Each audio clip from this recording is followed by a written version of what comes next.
मेरा नाम सानिया पटेल है, मैं इब्राहिम पटेल की बड़ी बेटी हूँ। कल जब हमारे घर पर पुलिस आई थी तब हमने दरवाज़ा खोलते ही सारे पुलिस वाले अंदर घुस गए। उसमें से 3 जेंट्स पुलिस थे और 2 लेडी कांस्टेबल्स थे।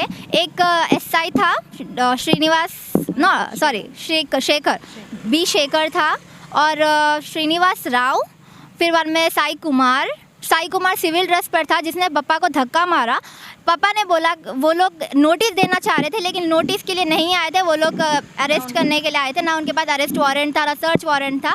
लेडीज़ कांस्टेबल को बुलाकर बोले कि सर्च करो, लेकिन सर्च करने के लिए ना सर्च वारंट था। हमको बोले कि सर्च करते लेकिन आप लोग घर के बाहर जाओ। हम क्यों जाए जब सर्च वारंट ना हो। मैंने बोला कि आपको सर्च वारंट करना है, हम आपके यहाँ ही खड़े रहते, आप देख के आइए। बोले तो नहीं, आप घर के बाहर जाओ, हम दरवाज़ा लॉक करके करते। तो ये कौन सा लॉ, मतलब ये समझ ही नहीं आया मुझे, ये लॉ है या फिर सर्च वारंट। तो हमारे मुंह पे बोल रहे हैं कि ना सर्च वारंट है ना अरेस्ट वारंट है, लेकिन हम करते। फिर बाद में जब वो लोग पापा के साथ हाथापाई शुरू करे तो पापा क्या करे, रुक जाओ मैं मेरे वकील से बात करूँगा।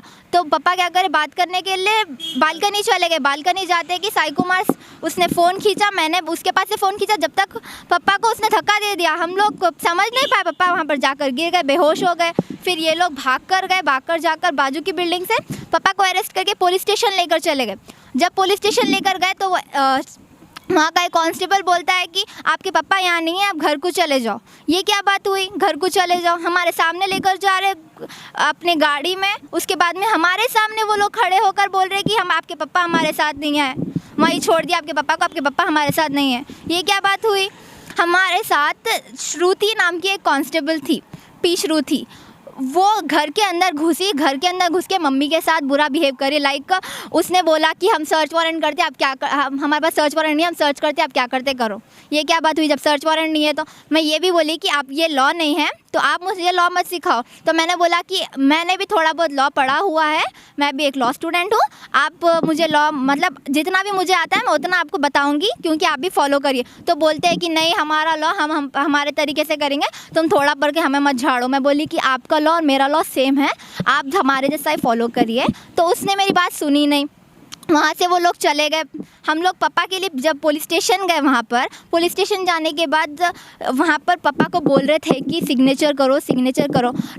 जब नोट शीट देना ही था उनको केस का, तो वो लोग इतना क्यों बोल रहे थे कि राउडी शीटर ओपन कर दे तुम अगर सिग्नेचर नहीं करते। उसमें ये लिखा हुआ था कि आप कुछ भी हो जाए हमारे ऊपर अगेंस्ट एक्शन नहीं लेंगे। वो पेपर्स में लिखा हुआ था क्लियरली, पुलिस वालों के ऊपर, हमारे ऊपर क्लियरली एक्शन नहीं लेंगे, आप प्रॉमिस मी बोलकर लिखा हुआ था। तो मेरे पापा को बोला कि पापा आप सिग्नेचर मत करो।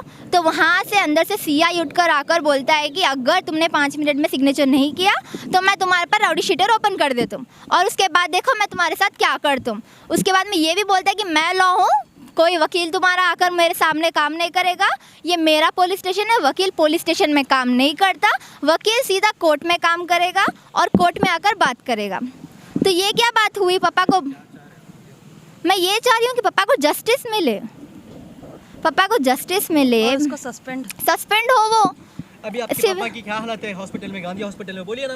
हाँ, मेरे पापा की हालत ये है कि पापा के पैर के एंकल्स टूट गए, चल नहीं पा रहे, फ्रैक्चर हो गया है, पूरे प्लास्टर सर्जरी होने वाली है। डॉक्टर बोल आपके कांस्टेबल ने आपके पापा को अपने 3rd फ्लोर से 2nd फ्लोर बाजू की बिल्डिंग में, अगर इतना सारा गैप था हमारे फ्लोर के और उसके फ्लोर के बीच में, ज़रा सा अगर पापा का पैर चूक जाता या सामने नहीं जाता तो पापा नीचे गिरकर पापा का देहांत हो जाता था, खुदा ना खास्ता पर हो जाता था। अगर पापा अपने आप को सामने मूव ऑन नहीं करते तो मूव ऑन करे, पापा का पैर टूट गया, अगर कुछ होता तो कौन जिम्मेदार रहता। पुलिस तो जिम्मेदार नहीं थी, वो लोग तो हॉस्पिटल लेकर जाने तक रेडी नहीं थे। सीधा हॉस्पिटल मैंने तो बहुत रिक्वेस्ट की, सर पापा को